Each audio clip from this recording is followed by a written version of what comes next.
Bienvenidos hermanos queridos a otro videíto de espíritu y verdad.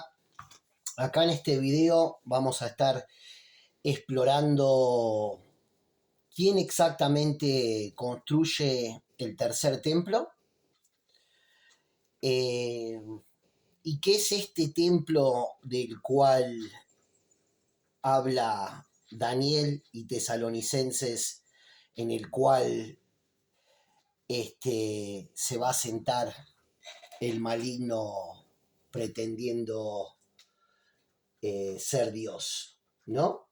¿Y qué es esta abominación desoladora que se pone en el templo? ¿Y cuándo es que acontece?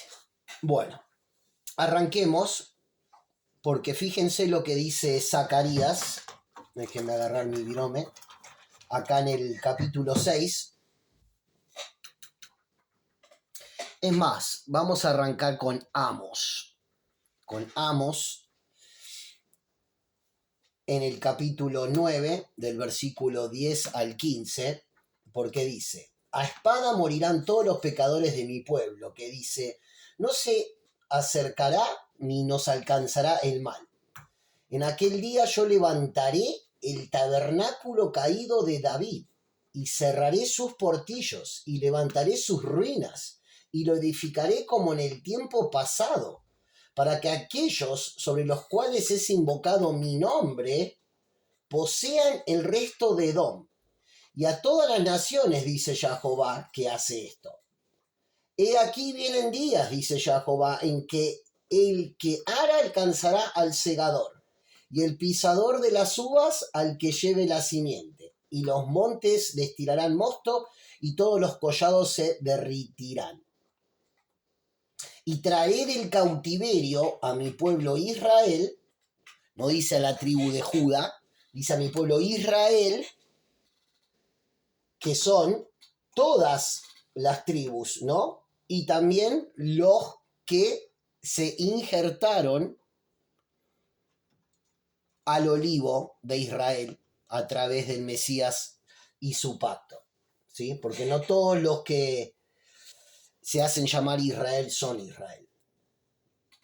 Y edificarán ellos las ciudades asoladas y las habitarán, plantarán viñas y beberán el vino de ellas, y harán huertos y comerán el fruto de ellos, pues los plantaré sobre su tierra y nunca más serán arrancados de su tierra que yo les di, ha dicho Jehová, Dios tuyo. O sea, esto lo está diciendo Dios, ¿sí? Y Dios dice que en aquel día Dios, levantaré el tabernáculo caído de David, no un hombre. Y cerraré sus portillos y levantaré sus ruinas. Y lo edificaré como en el tiempo pasado, para que aquellos sobre los cuales es invocado mi nombre posean el resto de Edom. El que quiere saber quién es Edom, los descendientes de Esaú, y por qué es el único en toda la Biblia que Dios dice que odió o aborreció, busquen los videos que hice, son dos, parte 1 y parte 2, sobre quién es Edom y por qué Dios lo odia o aborrece, ¿sí? Pero acá podemos ver en Amos que es Dios el que reconstruye el templo. No es un hombre. Porque vieron que están todos hablando en el cristianismo con emoción de que en este momento están todos los planes para reconstruir el templo. Sin embargo, la escritura dice otra cosa. Y esto todavía no pasó. Los que quieran leer Amos en su totalidad lo pueden hacer. Acá en Zacarías podemos decir que esto sí pasó. Pero el que conoce la escritura sabe que es sombra profética, que no hay nada nuevo debajo del sol. Y lo que pasó muchas veces vuelve a pasar. Acá podemos ver uno de estos casos, en mi opinión, porque esto ya pasó, pero también va a volver a pasar. Le dice Dios a Zacarías: tomarás pues plata y oro y harás coronas y las pondrás en la cabeza del sumo sacerdote Josué, hijo de Josadac. Y le hablarás diciendo: así ha hablado Jehová de los ejércitos, diciendo: he aquí el varón cuyo nombre es el renuevo. Y sabemos que ese renuevo es el Mesías, el cual brotará de sus raíces y edificará el templo de Jehová. Él edificará el templo de Jehová y él llevará gloria y se sentará y dominará en su trono. Y habrá sacerdote a su lado y consejo de paz habrá entre ambos. Las coronas servirán a Jalem, a Tobías, a Jededías y a hijo de Sofonías como memoria en el templo de Jehová. Si bien esto ya pasó, porque esto pasó en la construcción del segundo templo, y fue Josué, hijo de Josadac, que tomó parte en esa obra, sabemos que esto va a volver a pasar. ¿Por qué? Porque así ha hablado Jehová de los ejércitos, diciendo: he aquí el varón cuyo nombre es el renuevo, el cual brotará de sus raíces y edificará el templo de Jehová. Eso no solo pasó, en mi opinión, también es una sombra profética, ¿sí? Porque hasta ahora sabemos que tuvimos el templo de Salomón y el templo de Herodes, ¿sí? Pero la escritura nos habla de otro templo. Lo podemos ver específicamente en Ezequiel, del capítulo 40 al 48. Pero nos da medidas totalmente distintas a las medidas del templo de Salomón y el de Herodes. Porque este es un templo que ha de venir durante el reinado milenial. Ezequiel no nos deja saber a eso. No lo vamos a cubrir en este momento porque es largo, pero léanlo ustedes. Eso está en Ezequiel del capítulo 40 al 48. Y pueden ver que son medidas astronómicas comparadas a los otros dos templos anteriores. Y que es algo del cual el Mesías se va a encargar de hacerlo, ¿sí? Yo ahí busqué en Google la diferencia entre el templo de Salomón y el de Herodes versus el de Ezequiel, en un pequeño resumen acá, que dice: el templo de Salomón y el de Herodes fueron edificados históricas reales, o sea que estos pasaron, fueron eventos históricos. El primer y segundo templo de Jerusalén respectivamente, ¿sí? Mientras que el templo de la visión de Ezequiel es una representación arquitectónica ideal y profética descrita en el libro bíblico de Ezequiel, la cual no llegó a construirse físicamente, todavía, ¿sí? Las diferencias principales entre ellos radican en su propósito, diseño, ubicación, características físicas, ¿sí? El templo de Salomón y el de Herodes, si lo quieren leer, lo pueden leer ustedes, pero ya se construyeron, así que no es importante para mí leer ese. Pero sí quiero recalcar el de la visión de Ezequiel, como les dije, está descrito en Ezequiel del capítulo 40 al 48.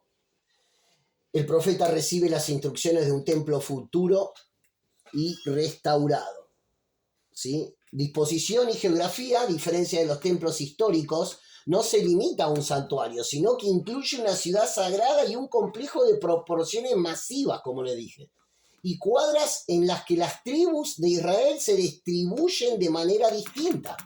Las tribus, no dijo la tribu de Judá, ¿sí? Para los que piensen que la tribu de Judá es la que está en este momento en Israel. Yo no soy partícipe de eso.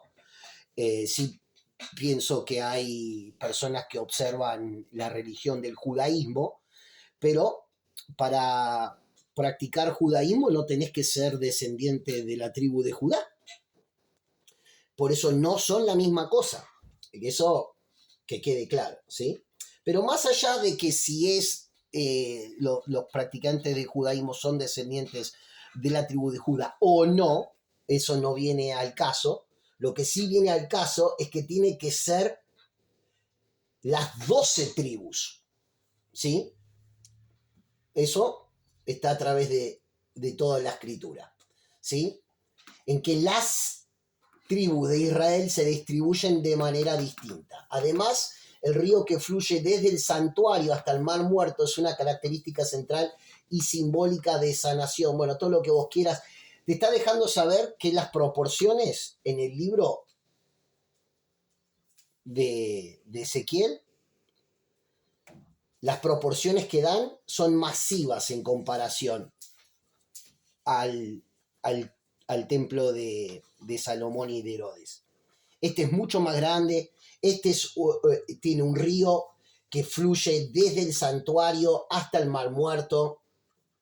En este templo de Ezequiel falta el arca de la alianza, que se había perdido, y la figura del sumo sacerdote tiene un rol diferente en los rituales. Léanlo por ustedes mismos, ¿sí? Se interpreta de diversas maneras, como un modelo literal del templo que existirá en una era mesiánica, que es lo que yo le estaba diciendo, o milenial, o como una visión altamente simbólica sobre la presencia y santidad eterna de Dios entre su pueblo, ¿sí? Así que podemos ver que este tercer templo lo va a construir el Mesías cuando vuelva en el reinado milenial. Y no lo va a construir un hombre como muchos piensan. Acá lo pudimos ver claramente en el libro de Amos. En aquel día yo levantaré el tabernáculo caído de David y cerraré sus portillos y levantaré sus ruinas y lo edificaré como en el tiempo pasado. ¿Sí? Nos deja saber, y traeré del cautiverio a mi pueblo de Israel. Eso no pasó, porque tiene que ser las 12 tribus, como ya leímos, no puede ser. Y obviamente los creyentes en el Mesías que también son parte de su alianza, esos también son Israel.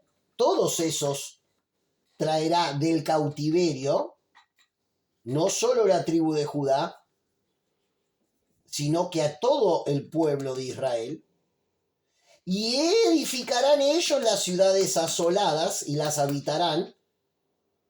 Si uno piensa cuáles son esas ciudades asoladas, también que vean el video que hice sobre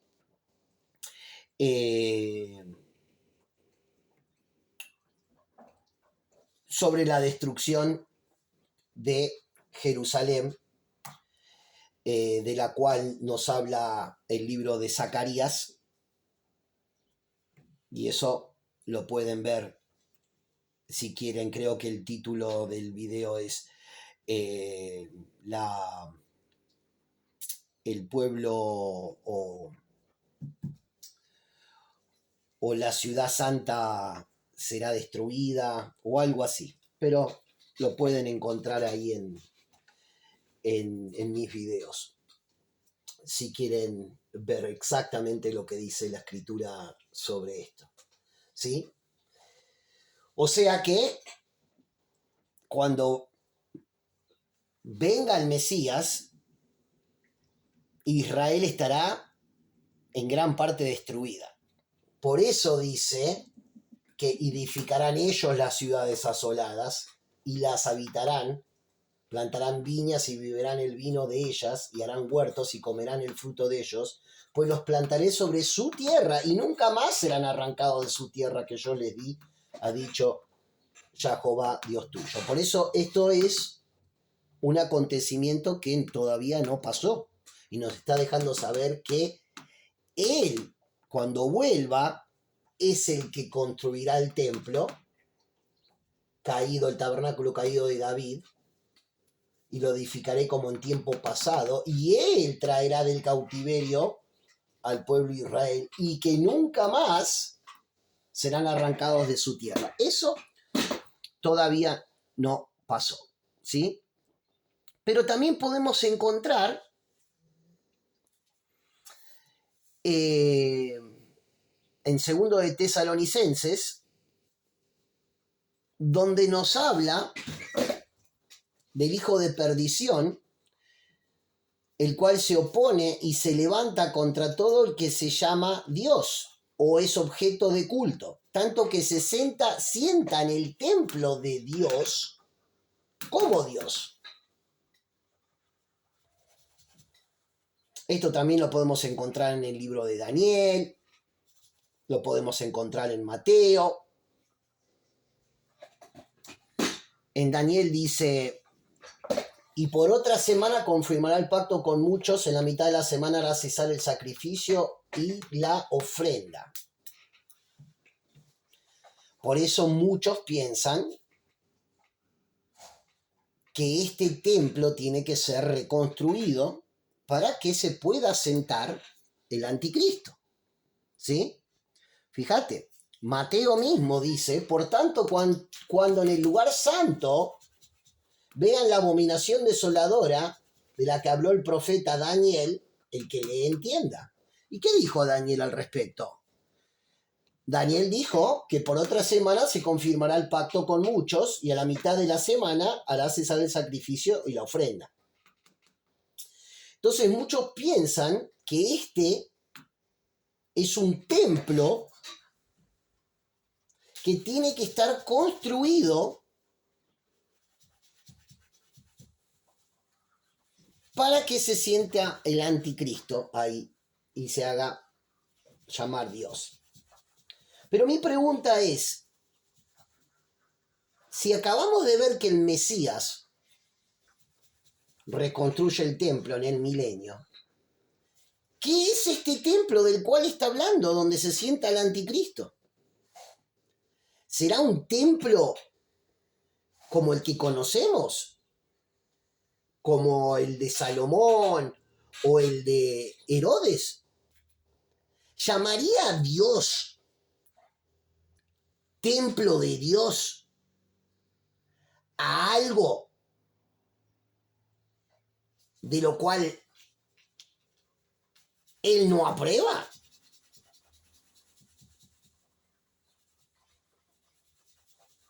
¿Donde se va a sentar el anticristo?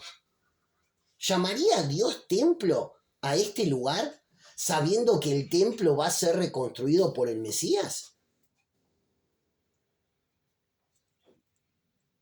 ¿Habrá un cuarto templo?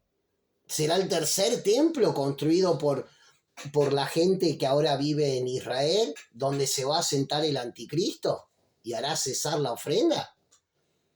Y después, cuando venga el Mesías, ¿reconstruirá el verdadero templo? Son preguntas válidas. Pero veamos qué dice la Escritura al respecto. ¿Cómo es que en este templo se hará cesar el sacrificio y la ofrenda? Y que justo pasa en la mitad de la semana. Porque otra cosa pasa en la mitad de la semana. En la mitad de la semana también acontece la abominación que causa desolación.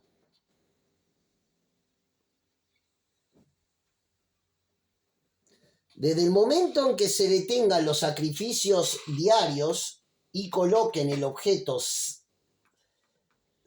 sacrílego, sacrílego, que causa profanación para ser adorado, habrá 1290 días. Otra traducción dice, y desde el tiempo que sea quitado el continuo sacrificio hasta la abominación desoladora habrá 1290 días. Esta traducción de la Reina Valera es incorrecta.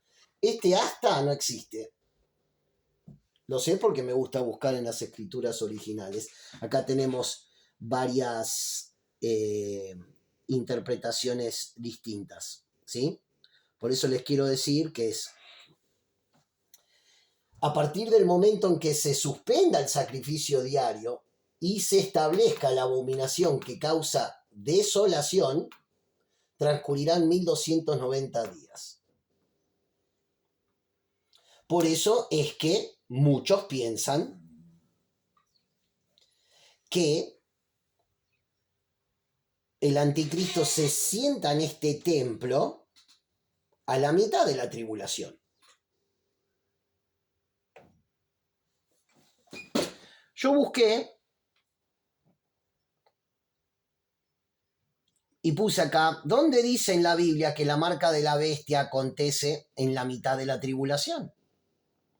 Y fíjense que la Biblia no dice explícitamente que la marca de la bestia acontecerá exactamente en la mitad de la tribulación. La ubicación de este evento en ese momento específico es una interpretación teológica derivada de la conexión de varios pasajes proféticos. ¿Cuáles? Bueno, uno de ellos es Daniel 27, donde dice que en la mitad de la semana, interpretada como 7 años, o la mitad siendo 3 años y medio, en la mitad de la semana, se hará cesar el sacrificio y la ofrenda y comenzará la abominación desoladora. O sea que la abominación desoladora acontece al mismo tiempo que se hace cesar el sacrificio y la ofrenda. ¿En qué otro lugar? Apocalipsis 13 describe la segunda bestia, el falso profeta, haciendo que todos reciban la marca en el mismo tiempo, en el mitad de la semana. Eso es importante recalcar, que estamos viendo que en el mismo momento que se hace cesar el sacrificio y la ofrenda y aparece o se pone en pie la abominación que causa desolación, al mismo tiempo que esas dos cosas pasan, al mismo tiempo están recibiendo la marca.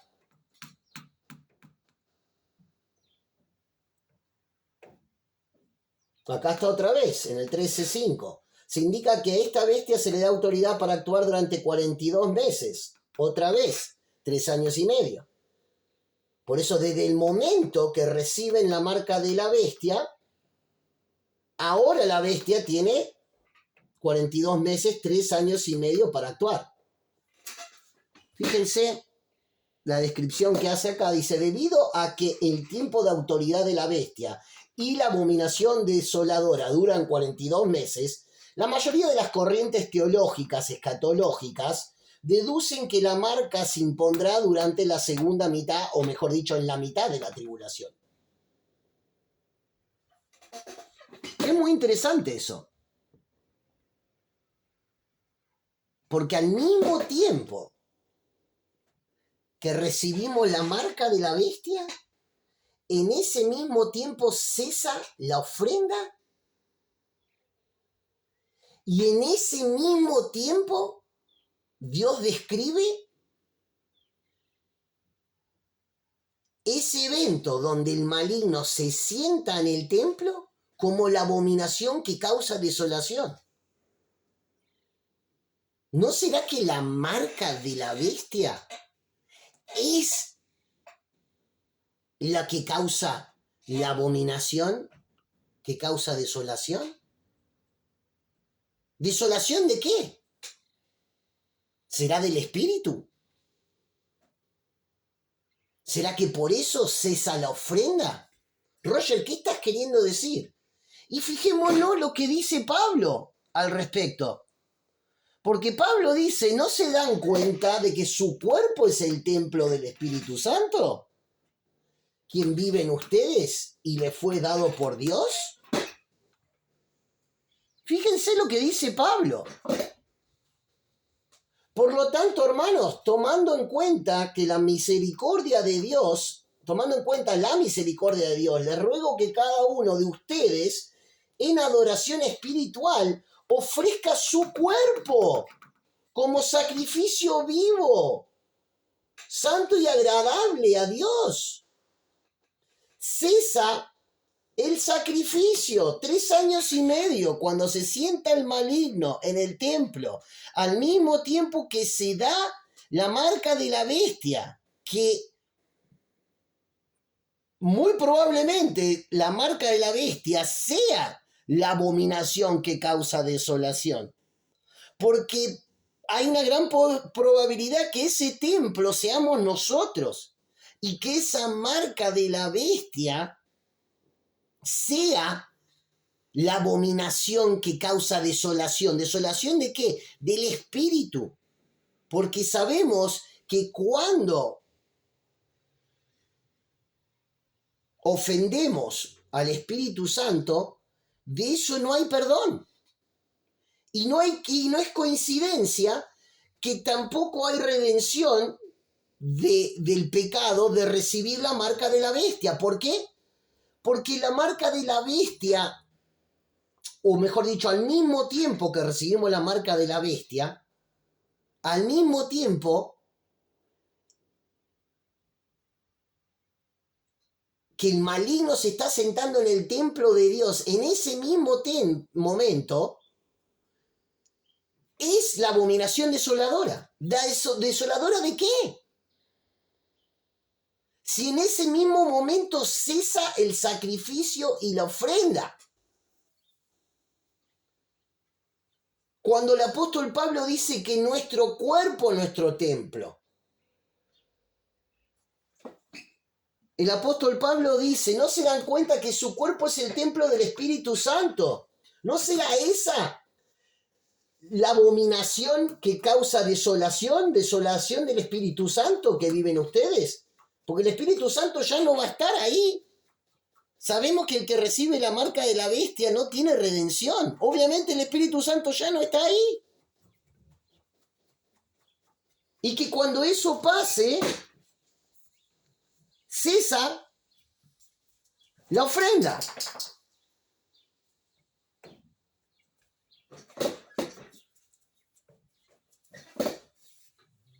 Que se sienta en el templo de Dios como Dios, haciéndose pasar por Dios.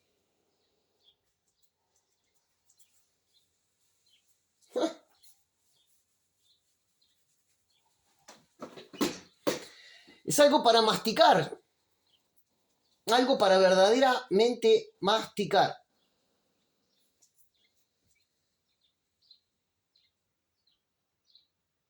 Porque nos deja saber el apóstol Pablo claramente que nuestro cuerpo es el templo del Espíritu Santo. Sabemos al mismo tiempo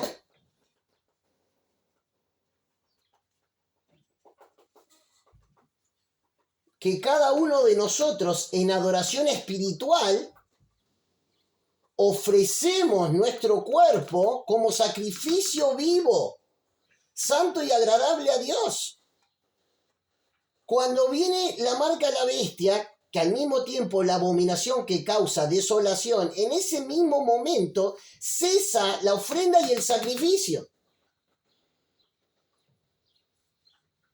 Cuando nuestro cuerpo es nuestro templo y nosotros ofrecemos nuestro cuerpo como sacrificio vivo.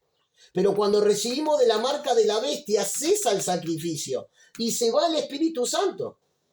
Porque no hay redención. Coincidentemente, las dos cosas que no tienen redención es el blasfemiar al Espíritu Santo y recibir la marca de la bestia. ¿No será esa la abominación desoladora? ¿No estamos metiendo la abominación en nuestro cuerpo y por ende se va el Espíritu Santo? Porque pudimos ver que es el Mesías que reconstruye el tercer templo. Y podemos ver que nos deja saber en Tesalonicenses, como en Daniel, que el hijo de perdición, el cual se opone y se levanta contra todo lo que se llama Dios o es objeto de culto, tanto que se sienta en el templo de Dios como Dios, haciéndose pasar por Dios. Pero este templo todavía no está construido cuando esto pasa, porque el templo lo construye el Mesías en el milenio. ¿Será otro templo? Puede ser, pero ¿llamaría Dios templo de Dios a algo que no es aprobado por Dios? ¿Llamaría Dios a eso templo donde se sienta el maligno, donde cesa el sacrificio y la ofrenda, cuando aparece al mismo tiempo la abominación desoladora? Al mismo tiempo que recibimos la marca de la bestia. Yo diría que es digno de masticar, que mantengamos una mente abierta, porque no nos queremos perder muchas de las profecías bíblicas, como los que se los perdieron cuando vino el Mesías.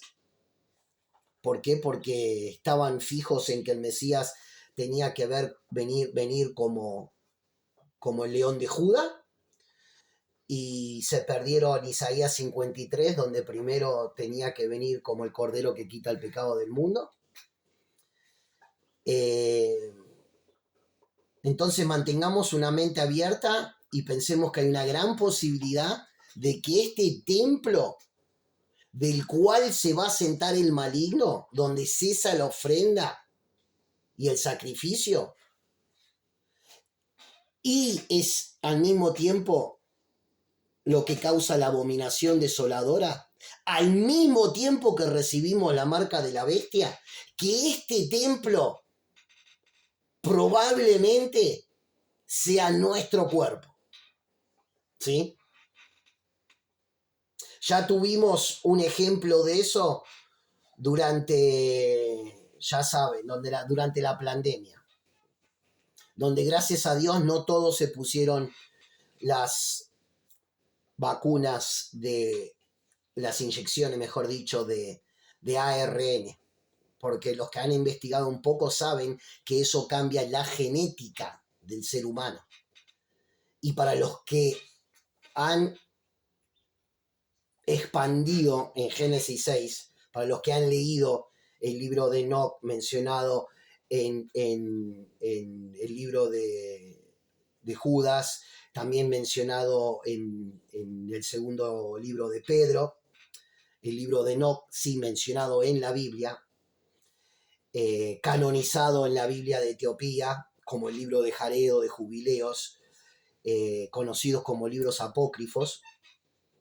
El que ha leído un poco de eso, como digo, que es mencionado estos eventos, como en Génesis 6, como dije recién, en el libro de Judas y también en el segundo libro de Pedro, donde es mencionado Enoc, séptimo de Adán, bisabuelo de Noé.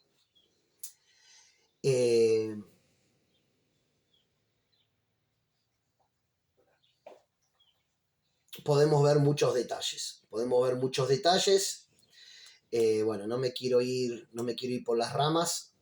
Simplemente quiero hacer esta observación de que muchos en la escatología están esperando a que se construya un templo físico en Jerusalén, donde supuestamente se va a sentar el anticristo. Y quiero dejarles saber hoy de que ese templo del cual habla, quizá esté hablando de nuestro cuerpo. Y lo que iba a decir de esta mención de Enoch es que sabemos en detalle que el diluvio pasó porque se había corrompido la genética del ser humano, ¿sí? porque ese era el plan del maligno, compartidos por muchos investigadores teológicos, donde si el maligno podía hacer que se corrompa el ADN del ser humano, entonces podía prevenir que viniera el Mesías, ¿sí? Porque el Mesías también tenía que venir de una mujer, al igual que Noé, que sea Tamim, que lo pudimos ver en otro video, que la palabra Tamim, no es perfecto, como dice que era Noé. La palabra Tamim es perfección genética, no perfección en la manera de actuar. Por eso Dios rescata a Noé, porque su genética todavía no había sido corrompida. Se había corrompido la genética en todo el mundo. Estos ángeles caídos que tomaron a mujeres como esposas, de los cuales vinieron los hombres de renombre, los Nefilim, los gigantes, como dice en Génesis 6, estos seres habían corrompido la máxima creación de Dios, el Adán. Así que entendamos de que el maligno siempre ha tenido en mente la corrupción genética de la creación de Dios. Porque cuando te metes con la máxima creación de Dios, es cuando Dios hace borrón y cuenta nueva. Es cuando Dios la hizo en el diluvio y cuando Dios volverá a hacerla, esta vez a través de fuego, porque tenemos el pacto del arco iris, el Lot, que sabemos que no va a ser a través de una inundación, pero sabemos que la segunda destrucción es a través de fuego, y no me llamaría la atención de que el plan del maligno siga siendo el mismo: la corrupción del ADN del ser humano. Por eso cuidado con lo que se meten en su cuerpo. No vaya a ser de que esta abominación desoladora sea algo que nos metemos o nos quieren meter en nuestro cuerpo, conocida también como la marca de la bestia. Ojalá le haya sido este videito de gran bendición. Mastíquenlo, escudriñen la escritura. Acá tienen todos los lugares donde yo pude encontrarlo.